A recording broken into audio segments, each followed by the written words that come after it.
Hello everyone. So today I want to talk about publishing using org mode. And if you're new to my channel, I just want to tell you that I have a lot of videos, and I've also shared ways, and I have been talking about quite a lot about publishing using org mode.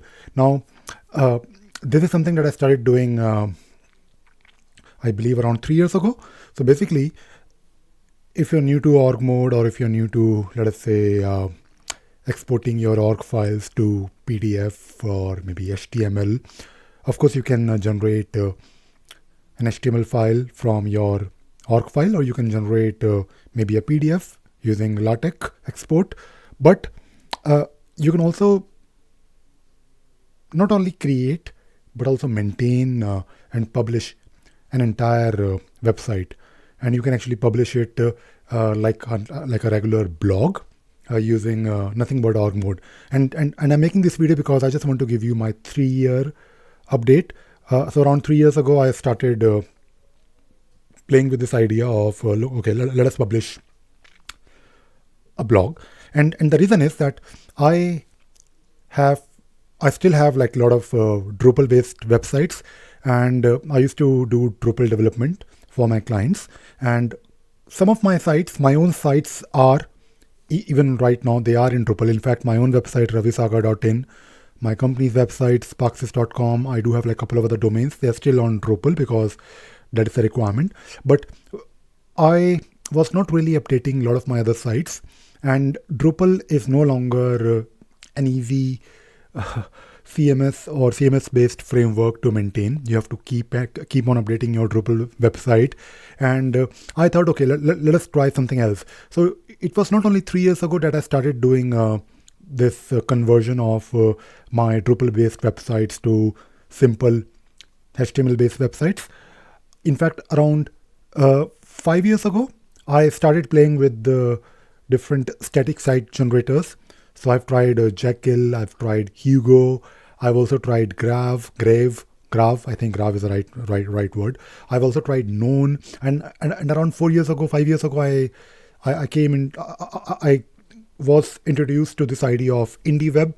Basically, it is like a standard or some norms that you can follow, so that you can make sure that your website is compatible, so that other sites where they also have similar standards, they can talk to your site. So basically, two sites can talk to each other. One site could be in Drupal, another site could be in WordPress, and so on. Now, after trying Hugo, after trying static site generators, after trying Grave, I guess, I thought, okay, let me just try to do it using HTML. So when you build your own website using HTML, of course, if you're talking about, like, let us say, a simple couple of pages, then you can definitely do it using HTML.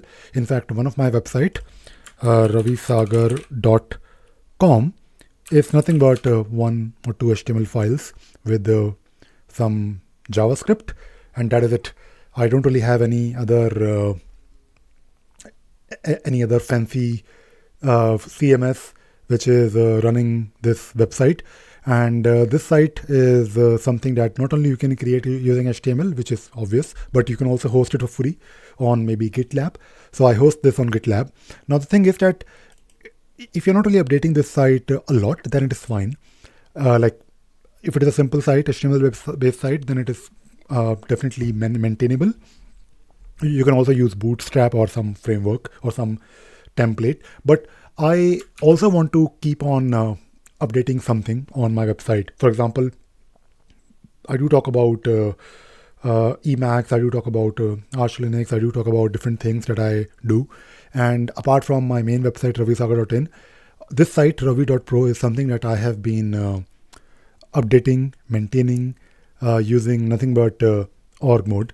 Now, the way it works is you have to basically, there is a folder. I mean, by the way, I'll not really go into the details, but I just want to like give you an idea about, yes, you can maintain a blog using nothing but Emacs. I have been doing it for 3 years now, and I came from Drupal background where I was used to a lot of functionalities, but there is a joy when you have something very simple and when you have like full control over what you're doing. Basically, using org mode, you can basically have like a folder, and within that folder you can have multiple org files like index.org. You can get a block folder, and then within that particular block folder you can keep on adding different org files. And of course you can manually generate HTML from one org file, but using this publishing option you can actually generate all the files in one go, or maybe any updates that you do. So basically whenever there's a new file that you add, like a new blog, you can actually generate it. So there are commands that can do it. You have to basically configure it the way you want your blog to be, generated, or your website to be generated. And these configurations are actually not very complicated. I mean, once you understand the idea, you can actually do it very easily. So all you need to do, you actually need to make sure that your init file has some code that will actually take care of mainly making sure that the org files, when they are generated, like when the HTML is generated, they go to a specific folder. And maybe you want to also create the index file, for example, the index of the main blog file, or basically the index of blogs. So you can actually do a few things, and the configuration is not, although it may seem a bit complicated, but once you understand this, it is actually very simple and convenient. So I've been doing it for 3 years, and I think I'm very happy with the experience so far, because I've used Drupal, I've used static site generators, I've used flat file based CMS, Graph, I don't know how to pronounce it, get Graph, I guess that is the URL from where you can go and get it. Now the thing is that of course, it is not really for someone who is looking for making like a wonderful website where you need to collaborate with others. I think if you are trying to maintain your own website, this works really well. And of course, the way you will publish it is using org, right? So even if you want to collaborate, I think you can collaborate, because it is nothing but, so the way it works is that whenever I write a new file, or whenever I make changes, I just publish it, the entire folder, and the files, even the new files, are created and they are stored in a directory. And that directory is something that I, of course, version control. So whenever I do a git commit, I have some pipeline set up in my GitLab. From that commit, the website is now updated with every new commit and push. So this is working actually really well for me, and I'm very happy.